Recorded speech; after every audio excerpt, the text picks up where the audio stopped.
Siinä se nyt on.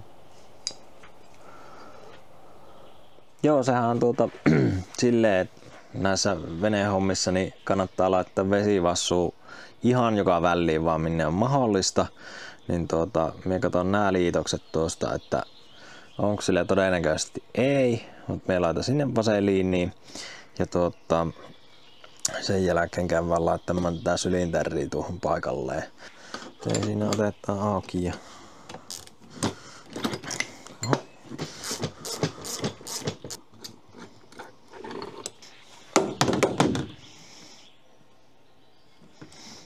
ei paljon tarvitse laittaa. Joo, kiertele kannattaa etenkin näissä roosteripulteissa laittaa liukasta, että on mitään omakohtaista kokemusta, että leikkaa aika helposti tuo kierre kiinni ja sit ollaankin jännä äärellä. Mutta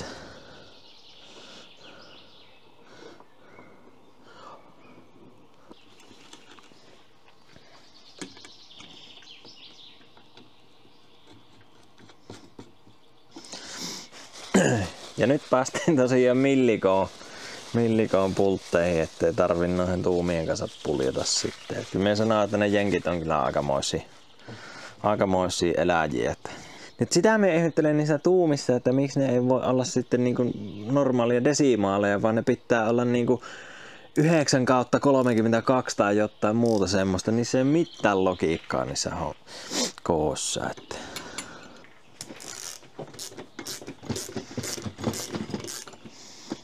toiselle puolelle samaa homma. Joo, kuivahan tämä on.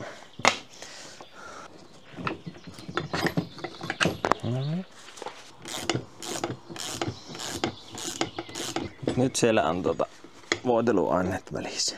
Katsotaan tää, miten tää tulloo tuohon moottorin kiinni. Eli no tässähän nyt ei oo mitään. Siihen tulloo pultti läpi, se on tuolla täällä näin. Tää kierretään tuonne moottoriin kiinni ja vassut väliin ja tää tulloo tuohon dökseen. Siinä ei oo mitään.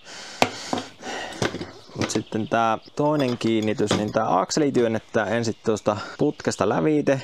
Sitten tässä on kiristinmutterit ja sitten on varsinaiset mutterit, millä vedetään tuo klappi pois tuosta välistä.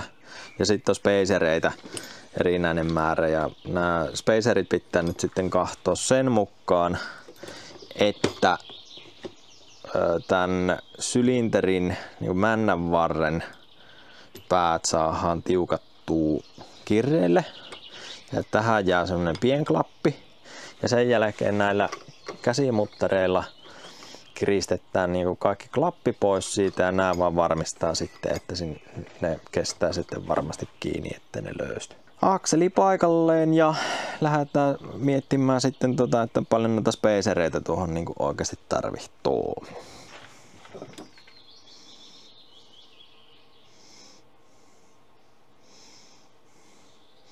Tää on kyllä vähän tämmöistä gynekologi-hommaa tää homma.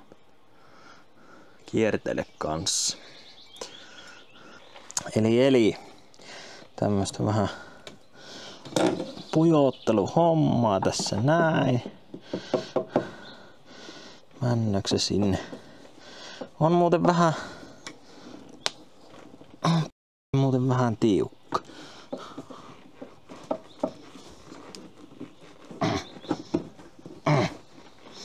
Mennään vähän vissiin tuohon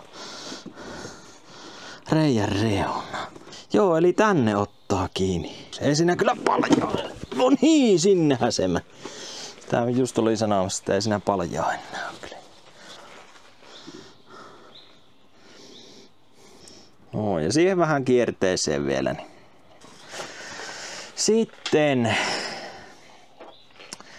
Eli lukkomutteri. Ja sitten tällä se varsinainen kiristys.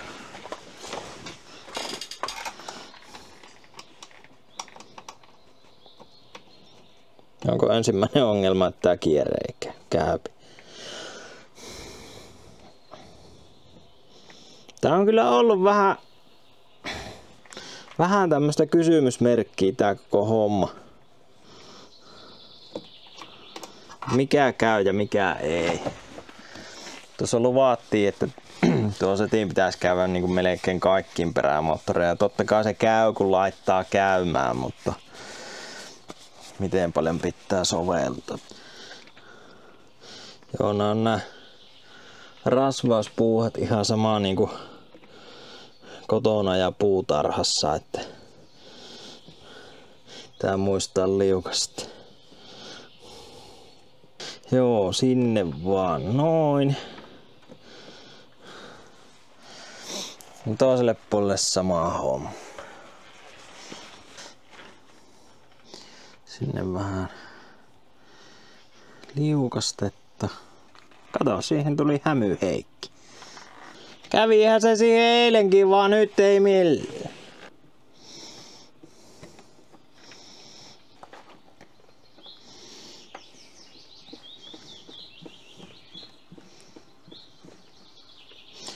Näin.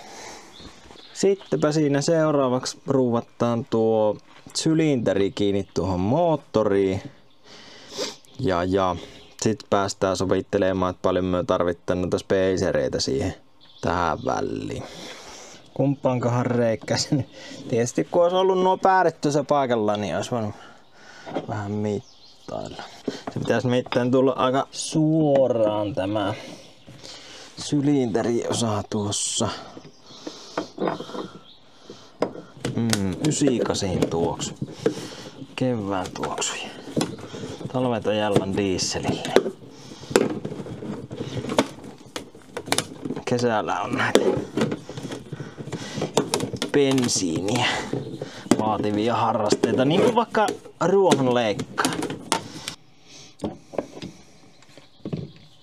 Ei se ollutkaan niin plug and play. Se ei mahu olemaan. Tässä on tämä ohjauslirpakkeen kiinnityspultit on aika pitkät.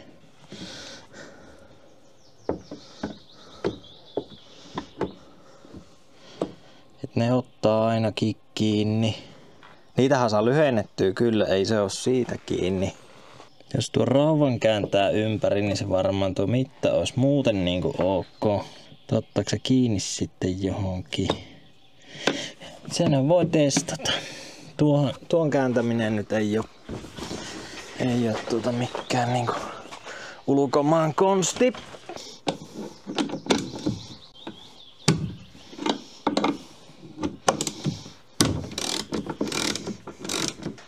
Eli nyt kamerallekin, eli tää rauta oli näin päin.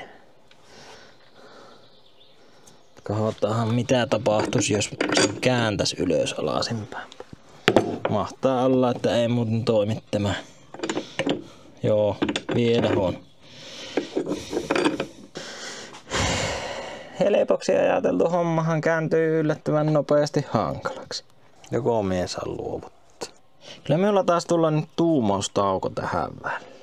No niin, eipä se tuo ohjaussylinterinkä asennus tietysti ollut ihan semmonen täysin plug and play homma, mutta eiköhän se saada siihen sorvattua. Minulla illalla meni hermot tuohon ja piti käydä vähän hengittelemässä, ottaa happea, että mitäs tuon kanssa, mutta katsotaanpa mikä siinä nyt oikein on, mikä siinä niinku hänksyttää. Eli tämän sylinterin pitäisi olla enemmän niinku pystyasennossa, että minun hydrauliikkaliittimet tulisi tänne veneen keulaa kohti. Ja tosiaan ongelma on se, että nuo ohjausraudan, tai mikä lirpake tää nyt on nimeltäänkään, niin sen nää kiinnityksen pinnapultit on noin pitkät, niin se ottaa tähän sylinterin kiinnitysrautaan kiinni. Et tosiaan näin tää nyt ei voi jäädä, että joo, tämmönen roblemi, pikkasen setbackia tässä. Mut ei siinä, jatketaan.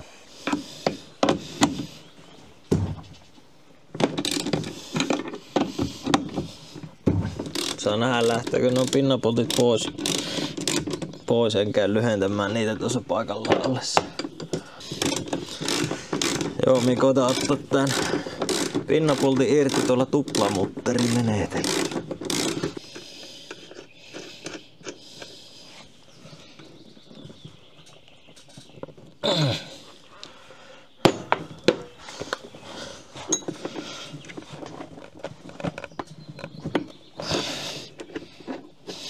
sehän lähti irti.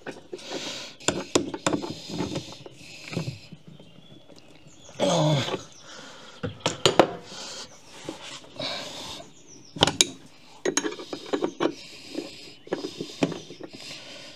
Ei onneksi ollut kiinnikki. Tuosta vielä pikkasen näkyy tuota rajaa, missä se on se maali ollut. Niin suunnilleen siitä poikki.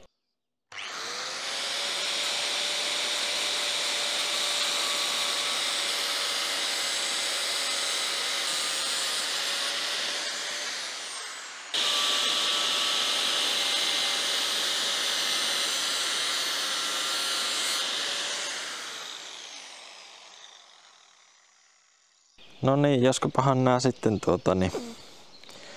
olisi sopivan mittaiset, että se mahtuisi se sylinteriin kääntymään siellä. Lähdetään kokeilemaan. Joo, laitetaan nämä pinnapoltit paikalleen. Mä laitan vähän vesivassua tuohon kierteeseen, että ne ei sitten ajan saatossa jämähdä kiinni. Ja mitenkään älyttömästihän näihin ei kannata laittaa. Että nuo umpinaiset reijät, niin se saattaa tehdä tämän niin sanotun hydrologin sinne.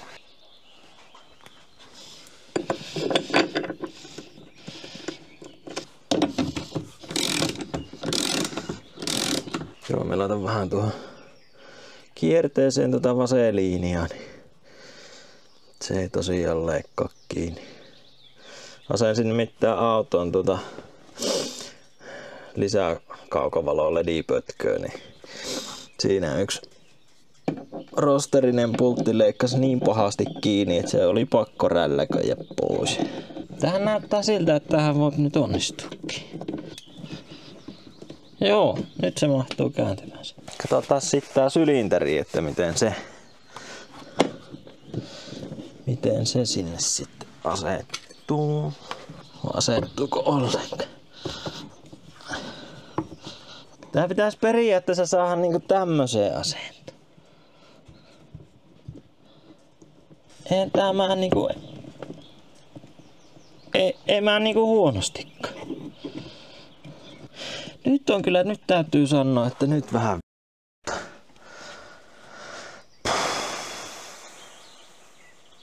eihän siinä siis, kyllähän tähän nyt ratkaisu on olemassa, että tavallaan tai toisella tän saapi kyllä pelloamaan, mutta nyt meni vähän rakentamiseksi kyllä tää on.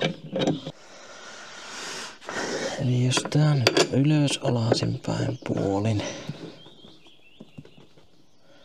se jos tullaan tuohon päälle, niin tilanne ei muutu mihinkään. Se kyllä mahtuu tuohon alapuolelle, mutta tuohon tarvii jonkun prikaan vielä väliin. Mistäs minä semmosen nyt löydän?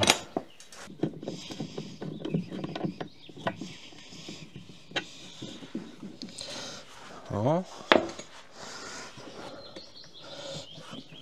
Mitäs tää nyt vaikuttaa?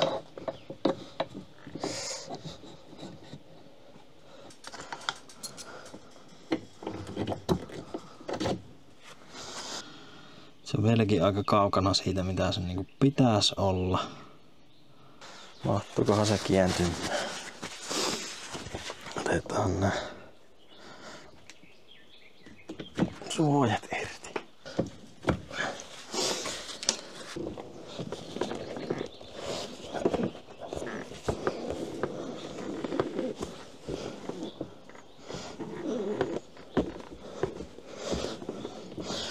Tuossa se kyllä niinku mahtuisi olemaan.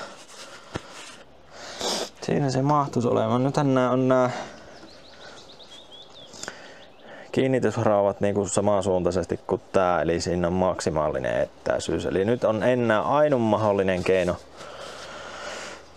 suoha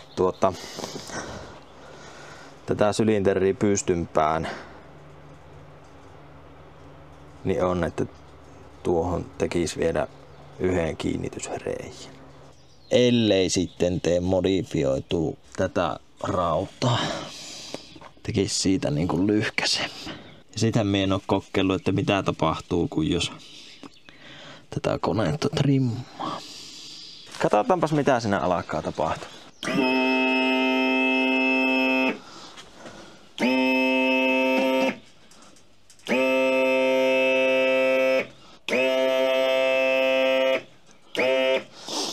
Joo, trimmatessa siinä ei tapahdu mitään muuta, kun se sylinteri kääntyy ihan samassa kulmassa, mitä tuo kone kääntyy. Tässä ei ole. Sen kanssa ei ole ongelma.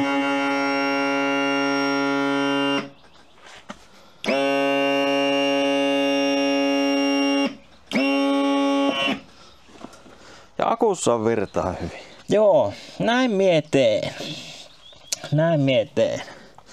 Mieteen tämän kiinnitysrauva uusiksi. Tosiaan nyt ongelma on se, että tämä sylinteri on niinku liian kallellaan niinku näin päin. Se pitäisi olla suht pystyssä, että nämä liittimet tullaan niinku suht suoraan. Mien todennäköisesti nyt meinasin, että jos mietin tähän kiinnitysbrakettiin vielä yhden reijän, mutta sit se männöö kyllä liian lähelle tuo pultin kanta tuota sylinteriä. Ja tätä pitäisi saada pystympään. Ja nyt kun tää rauta on tässä näin päin, niin jos tää rauta on lyhkäisempi, niin sillähän mie saan tuottua sitä taaksepäin. Niin mie teen tämän raudan uusiksi itse. Niin pitää vaan nyt ottaa tuo mitta, että miten paljon lyhkäisempi, ja lähti etsimään. Minulla on tuolla lattarautaa kyllä. Mutta tuommoinen homma siihen pitää tehdä, mutta tällä tää nyt ratkesi tämä dilemma. Joo, että aikamoinen taakinointi on tuossa sylinterin kanssa, että tai siis on vieläkin, ei se ole vielä paikallaan. Mutta nyt alkaa vähän sentään ratkimaan, että millä keinoin se voi saada siihen sopimaan. Että ei ollut ihan niin plug and play, kun paketissa luki, että fits all old parts. Niin. Ja nimenomaan tietoloissa oli, että pitäisi sopia Yamahalla 20 heppasesta 115 heppaseen tämä sarja oli maksimissaan. Mutta eipä se ole kuin tuommoisia pieniä geometrisia juttuja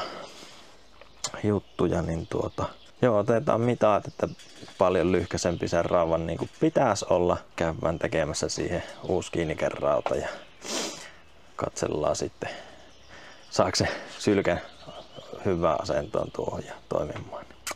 Eli mitan nämä pultit pois. Hopsista. Nämä pultit pois tästä niin kuin näin. Sitten käännetään tää suoraan. Nyt tää olisi suorassa tää sylinteri pauttieralla. Ja katsotaan paljon se olisi. No, se on semmonen karkea arvio, että 30 milliä. Sitten toinen juttu, että pystyykö tuosta lyhentämään 30 milliä. Kyllä siitä pystyy. Häthäppä. Mietin koeversio, minulla on kuitenkin sitä latikasta vaikka kuitti, niin tämähän nyt ei ole taas mitään muuta kuin työtä. Nitlebit Custom Parts. Et ainoa muuta siinä on, että se minun latikainen on sitten mustaa rautaa, että sehän kyllä sitten ruostuu. Et se pitää aika hyvin maalata ja katsoa, että jos se alkaa männä ruskeaksi, niin koittaa keksiä sitten jostain happosta latikasta. Joo.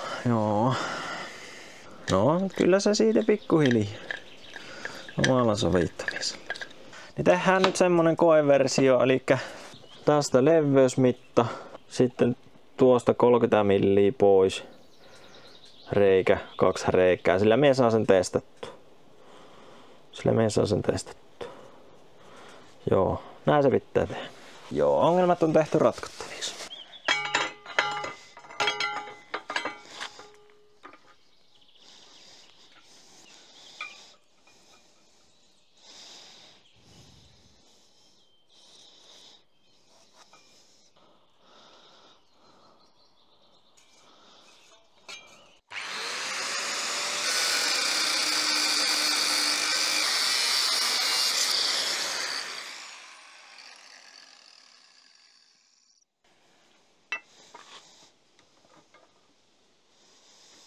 Tuosta se 30 milliä pois. Suunnilleen tuosta.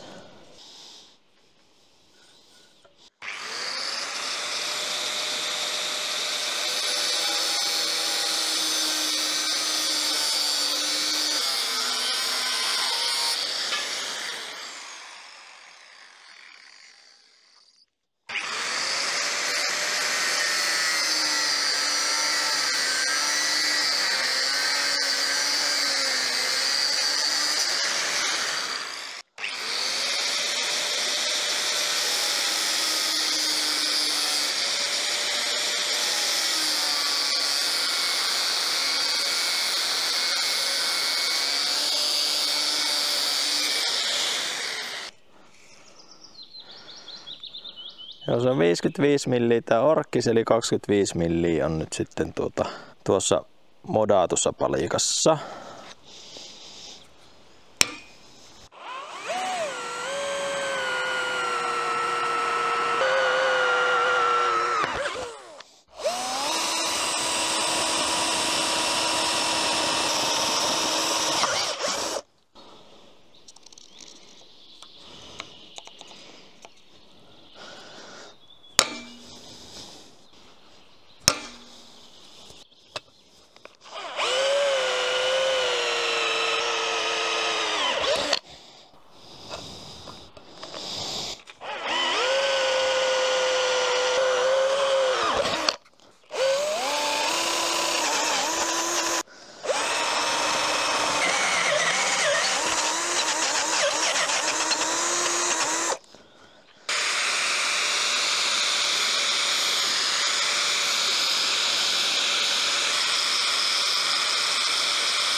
Semmonen. No niin. Nyt siellä olisi käypäinen rauta. Joo, nyt siellä on niin sanotusti klearanssia riittävästi. Se mahtuu kääntymään laajasta toiseen. Eli se mitä tässä piti tehdä siihen alkuperäiseen rautaan nähen, niin siirsin tätä kiinnityspistettä 30 milliä, suunnilleen 30 milliä lähemmäs moottoria. Ja sitten kiinnityspistettä piti ottaa aika paljon alaspäin. Pitää vielä ottaa tää rauta pois, putsata, maalata. Tää on ihan mustaa rautaa, niin sehän nyt sitten ruostuu tietysti. Tietysti jos sitä ei maala kunnolla. Siinä se nyt on. Mut joo, aloitetaan tää sylinteriasennus sillä, että nyt me laitan tuon uuden modifioijun kiinnitysbraketin, ohjausbraketin tuohon paikalleen. Ja kerätäänpä ensin nämä pinnapoltit tuonne. Noin.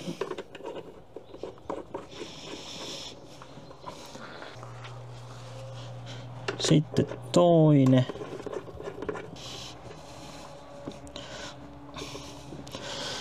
Ne on pohjassa. Tää on toistenkin motskuu sinne.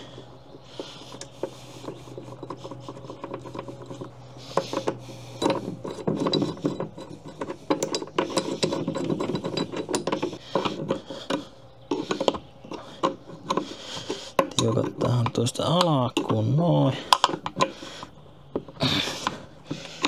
Saakohan näitä tästä mitenkään niinku oikeasti tiukalle.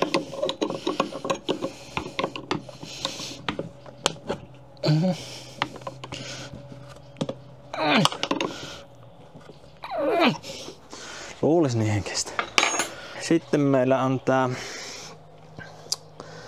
tämmönen bracket, joka on etuummasta kiinnitysreikää ja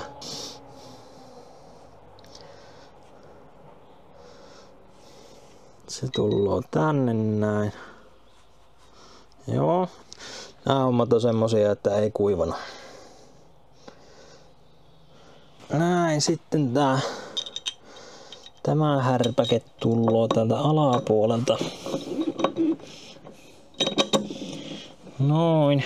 Edes mennyt ukki, niin oli se sanonut, että näin nikäksi.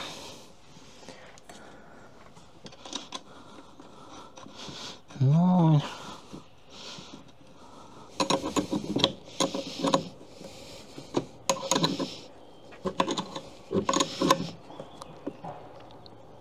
Noin.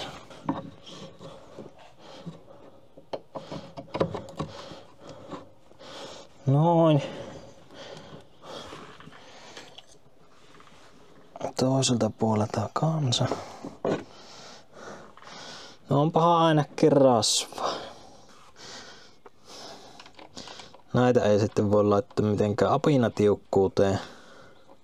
Se on vaan silleen, että löysät pois ja that's it.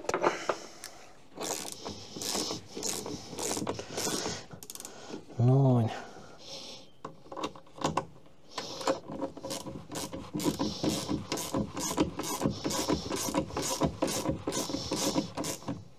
Sitten nämä päädyt.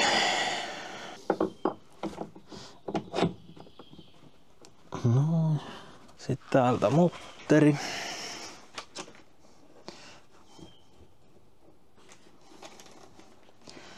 Noin.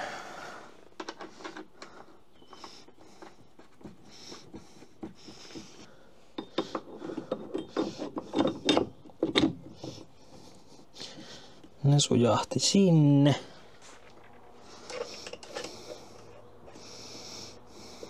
Tuosta noin.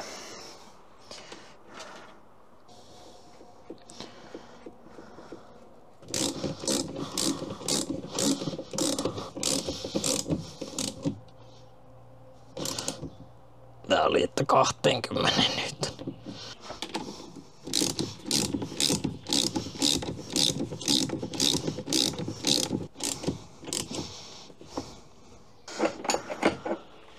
Sitten tuolla 19.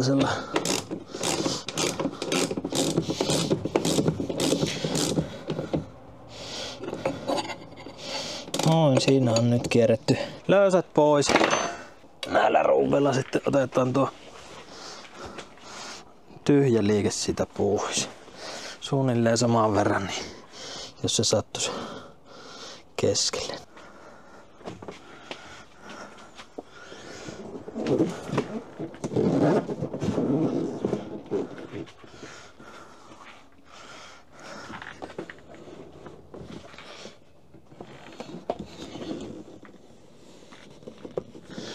Joo, jommosen taakinoinnin jälkeen niin se sylinteri on viimeisellä siinä paikalla. Joo, tosiaan tiedettiin ihan pikkusen enemmän hommaa tää sylinterijumppa tässä kuin mitä me oli ajatellut. Et me ajattelin, että sen kuvaa se on plug and play laittaa paikalleen, mutta se oli tuon kiinnityspisteen hakeminen siinä se kaikkein iso homma. Joo, mitataanpas tuo keskireikä nyt. Tää on 82. Joo. Tässä oli tää sapluuna ja sinnehän seisookin sitten 95 milliä. Ja tää reikä oli 82 milliä. Joo. Sanotaanko näin, että sattuu, mahtuu.